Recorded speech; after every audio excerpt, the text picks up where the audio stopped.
मी अतिशय कोड माझ्या YouTube चॅनलमध्ये मित्रांनो तुमचं स्वागत आहे। कालच अलिबाग नगर परिषदेच्या निवडणुका पार पडलेल्या आहेत आणि अलिबाग नगर परिषदेमध्ये नगराध्यक्ष होण्यासाठी एकूण मतं ही 5749 मतं ही समोरचे जे कोणी उमेदवार आहेत त्यांना पाहिजे। जर आपण पाहिलं तर अलिबाग नगर परिषदेमध्ये तुम्ही तुमच्या स्क्रीनवर बघू शकता, एकूण पुरुष उमेदवार 8147 होते, स्त्रिया 8207 होत्या आणि एकूण 16354 मतं ही अलिबाग नगर परिषदेमध्ये होती।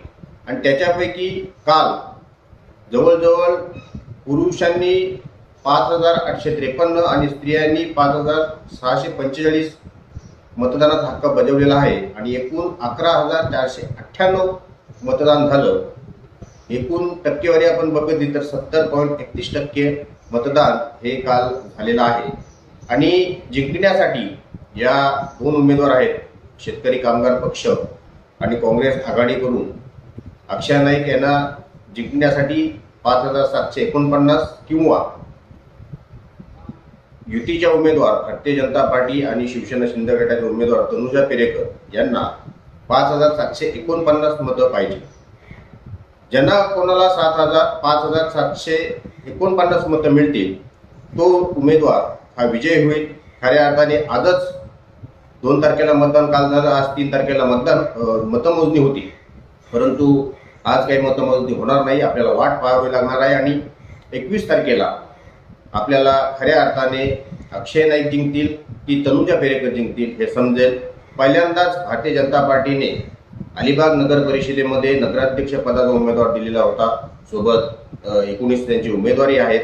अक्षय नाईक ह्या सुद्धा प्रशांत नाईक यांच्या द्वितीय कन्या आहेत, त्या आपला पहिल्यांदा नशीब हे अलिबाग नगरपालिकेमध्ये आजमावत आहेत। तनुजा पेरेकर ह्या सुद्धा भारतीय जनता पार्टीकडून आपलं नशीब आजमावत आहेत।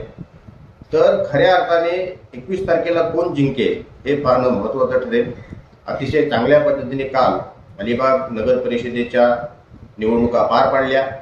येणाऱ्या कार्यकालामध्ये कोण जिंकेल हे आपल्याला पाहण्यासाठी वाट पाहावी लागणार आहे।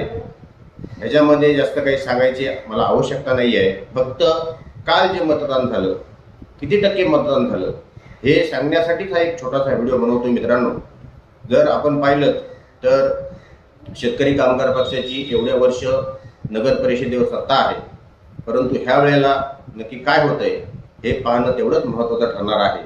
ही संपूर्ण आकडेवारी कदाचित तुम्हाला माहीत नसेल, म्हणून अलिबागच्या जनतेसाठी जे मतदार असतील त्यांच्यासाठी ही आकडेवारी ही आपले जे काही जिल्हाधिकारी पेज आहे, कलेक्टर पेज, त्याच्यावर ही आकडेवारी जाहीर झालेली होती। त्याच्यानुसार तुमच्यापर्यंत ही माहिती पोहोचवण्यासाठीच हा एक छोटासा व्हिडिओ बनवत आहे। पहिल्यांदाच अलिबाग नगर परिषदेमध्ये काहीतरी वेगळं आपल्याला पाहायला मिळू शकतं असं सर्वीकडून बोललं जात आहे, परंतु नक्की काय होईल आणि काय नाही हे आपल्याला नंतर कळेलच। 5749 मतं घेऊन कोण पुढे जातोय किंवा 5749 मतांपेक्षा अधिकची मतं कोणाला मिळत आहेत, अक्षय नाईक यांना मिळत आहेत की तनुजा पेरेकर यांना मिळत आहेत हे आपल्याला समजेलच। तुर्तास इथेच थांबतो। धन्यवाद।